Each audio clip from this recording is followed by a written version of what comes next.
이사야 29장입니다. 이사야 29장 1절 2절 말씀 공독합니다. 이사야 29장 1절 2절 말씀 같이 읽습니다. 슬프다 아리엘이여 아리엘이여 다윗이 지친 성읍이여 해마다 절기가 돌아오려니와 내가 아리엘을 괴롭게 하리니 그가 슬퍼하고 애곡하며 내게 아리엘과 같이 되리라. 아멘. 아멘. 오늘 말씀은 예루살렘에 대한 징계와 또 징계 중에서도 전격적으로 구원하실 것을 말씀하는 것을 내용으로 하고 있습니다. 첫째는요, 1절 말씀에 여호와께서 삼중으로 탄식하고 있습니다. 이제 29장부터는 다시 이제 예루살렘에 대해서 하나님께서 어떻게 징계하실지, 그리고 징계하는 중에도 하나님께서 또 완전히 징계로 끝내지 않고 구원하실 것이다, 이렇게 말씀하려고 하고 있습니다. 삼중으로 탄식하고 있습니다. 1절 말씀입니다. 예루살렘에 대한 징계를 계획하시는 중에 하나님의 마음을 표현하고 있습니다. 슬프다라고 했습니다. 슬프다라고 삼중으로 호국하고 있습니다. 아리엘이여 아리엘이여 다윗의 진친 성읍이여. 예언의 대상을 아리엘이라 하고 있습니다. 아리엘은 하나님의 사자라는 뜻인데요, 야곱이 유다를 축복할 때 표현한 호칭입니다. 창세기 49장 9절에 유다는 사자 새끼로다 이렇게 축복했는데요, 바로 이 아리엘이라는 뜻이 하나님의 사자요라는 뜻입니다. 그러니까 유다의 자손을 부르는 표현이 아리엘이여라고 하는 것입니다. 유다 지파의 자손인 다윗 왕가에 대한 말씀임을 알 수 있습니다. 여호와께서 유다에 대한 징계를 앞두고 슬픈 마음으로 탄식하시는 것을 볼 수 있습니다. 슬프다라고 하는 말은 주체할 수 없는 큰 슬픔을 말씀하는 것입니다. 여호와께서 유다의 심판을 앞두고 마음에 고통을 가지고 있음을 말씀하고 있습니다. 하나님께서도 하나님 백성을 심판하시고 징계하시는데 그냥 살짝 하는 것도 아니고 제대로 징계하실 거잖아요. 그걸 28장에 쭉 말씀하셨는데, 그렇게 징계를 계획하시고도 마음은 하나님께 슬프신 겁니다. 내 자식을 매로 때리려고 하니 마음이 편하지 않으신 것입니다. 그것을 표현하고 있습니다. 두 번째로 여호와께서 형식적인 절기를 받지 않으실 것을 말씀하고 있습니다. 해마다 절기가 돌아온다 하고 있습니다. 이 말은 예루살렘 사람들이 절기가 돌아올 때마다 희생제물을 잡아서 번제단에 여호와께 제사를 드리는 것을 말씀합니다. 그렇게 제사를 드려도 하나님께서 아리엘을 괴롭게 하실 것이다 라고 했습니다.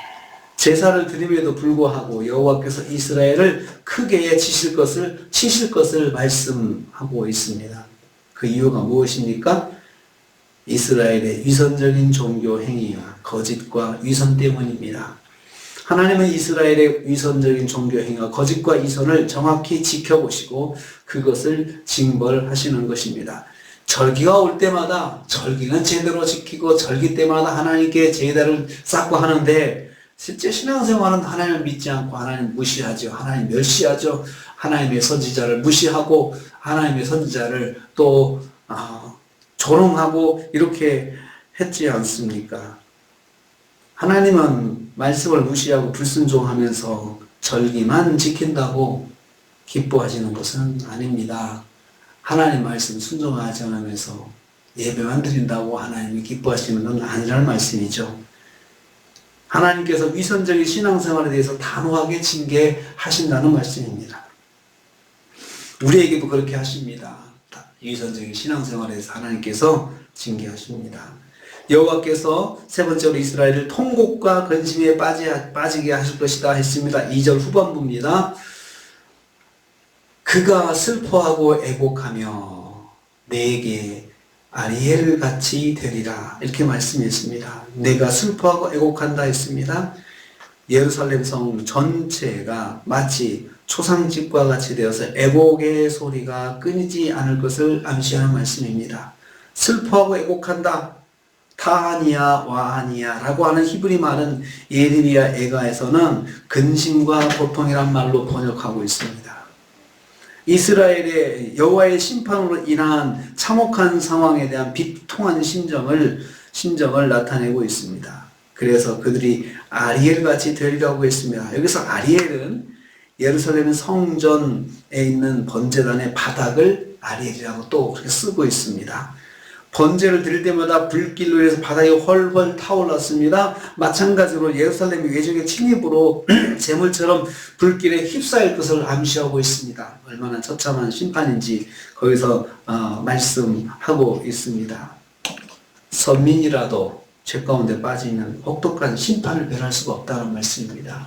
하나님께서 혹독한 심판을 내리실 것을 말씀하시고 있습니다. 그러면서도 하나님의 마음이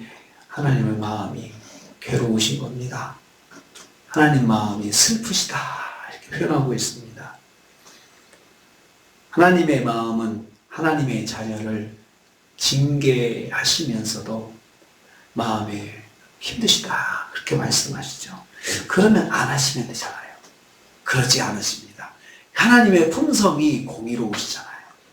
그래서 죄는 죄라고 심판하시는 것이 하나님의 공의의 특징입니다.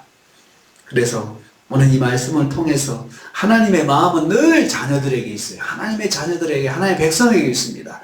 그들이 잘못해도 하나님 마음은 슬프시고 잘해도 하나님은 또 마음에 기쁨이 넘치시죠. 특별히 하나님 백성이 잘못해서 심판을 받아야 할 때 하나님의 마음이 고통스럽다고 표현하고 있습니다. 우리는 하나님의 마음을 기쁘시게 하는 자녀가 되어야 되겠습니다. 하나님의 마음을 고통스럽게 하지 않아야 되겠습니다. 영적으로 우리는 하나님의 백성입니다. 하나님의 백성이고 늘 성경이 늘 우리 하나님의 자녀다라고 표현합니다. 어떻게 살아야겠습니까? 하나님을 기쁘시게 해야 되겠습니다.